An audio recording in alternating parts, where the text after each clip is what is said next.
एकीकडे सुजय विखे पाटील यांनी कमळ हाती घेऊन राज्याच्या राजकारणात भूकंप तर घडवलाय, मात्र तिकडे पुण्यात स्वाभिमानी शेतकरी संघटनेचे राजू शेट्टी आणि रासपच्या महादेव जानकर यांच्यात बैठक संपन्न झाली आणि या बैठकीमुळे आघाडी आणि युतीमधील नेत्यांवरती संबंधितांसाठी जागा सोडण्याचा दबाव निर्माण झालाय। दुसरीकडे प्रत्यक्ष बैठकीत स्वतंत्र किंवा एकत्र लढण्याविषयी राजकीय चर्चा झालीच नसल्याचं सांगत दोन्ही नेत्यांनी संदिग्धता कायम ठेवली आहे। दरम्यान ही बैठक म्हणजे चौथ्या आघाडीची जुळवाजुळव तर नव्हे ना असा संशय निर्माण झालाय। 3 जागा द्या नाही तर 15 उमेदवार उभे करतो। राजू शेट्टी यांचा आघाडीला अल्टिमेटम। जानकरांनी हव्यात युतीकडून 3 जागा।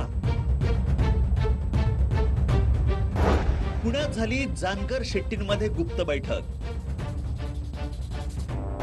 जानकर शेट्टींकडून चौथ्या आघाडीची जुळवाजुळव। लोकसभा निवडणुकांच्या तारखा जाहीर होऊन आचारसंहिता लागू झाल्यानंतर सुद्धा युती आघाडीतला जागा वाटपाचा घोळ संपण्याची चिन्ह नाहीये। थेट एकमेकांसमोर उभ्या असणाऱ्या युती आणि आघाडीनं अद्याप सोबतच्या छोट्या पक्षांकरिता जागा सोडल्या नाहीये। त्यामुळे या पक्षांनी आता बाहेर चाचपणी करण्यास सुरुवात केली।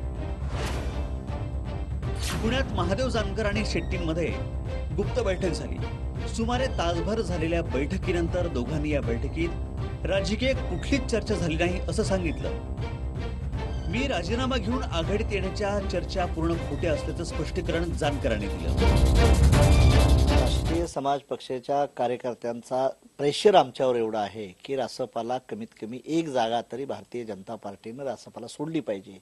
तशीच रयत क्रांती संघटनेला एक सोडली पाहिजे, तशीच शिवसंग्रामला बी आणि आरपीआयला देखील।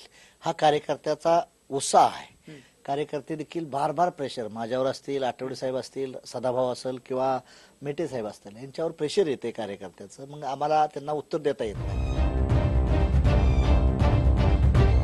दुसरीकडे शेट्टी यांनी मात्र बैठकीमागची भूमिका स्पष्ट केली। आघाडीकडून अद्याप जागा वाटपाची तयारी नाहीये। आघाडीनं आम्हाला 3 जागा सोडाव्यात, अन्यथा राज्यात 15 ठिकाणी स्वाभिमानी शेतकरी संघटना स्वतंत्रपणे निवडणुका लढण्यास सज्ज आहे, असा इशारा जणू शेट्टींनी दिला।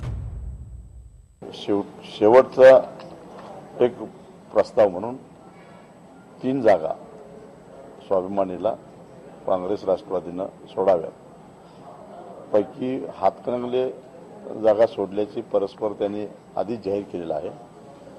उर्वरित 2 जागा ज्या आहेत ती बुलढाणा राष्ट्रवादीनं स्वाभिमानीसाठी सोडावी आणि वर्धा काँग्रेसनं स्वाभिमानीसाठी सोडावी,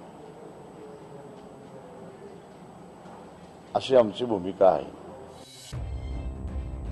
शेट्टींकडून नेमक्या कोणत्या जागांची मागणी करण्यात आली पाहूया। राष्ट्रवादीच्या वाटेची बुलढाणा, काँग्रेसकडील वर्धा आणि स्वाभिमानी पक्षाचीच हातकणंगलेची जागा। याआधी वंचित आघाडीचे प्रकाश आंबेडकर यांनी काँग्रेस राष्ट्रवादी यांच्या आघाडीत सहभागी होणार नाही असं सांगत राज्यातल्या सर्व 48 जागा लढणार असल्याचे जाहीर केलं। त्यामुळे आता राजू शेट्टींच्या अल्टिमेटमवर आघाडी काय भूमिका घेते याकडे सर्वांचं लक्ष लागलंय। सागर आव्हाड, टीव्ही9 मराठी, पुणे। हा व्हिडिओ तुम्हाला आवडला असेल तर असे आणखी व्हिडिओ पाहण्यासाठी टीव्ही9चं YouTube चॅनल सबस्क्राइब करा, बेल बटन दाबा। ताज्या घडामोडींसाठी लॉग ऑन करा tv9marathi.com।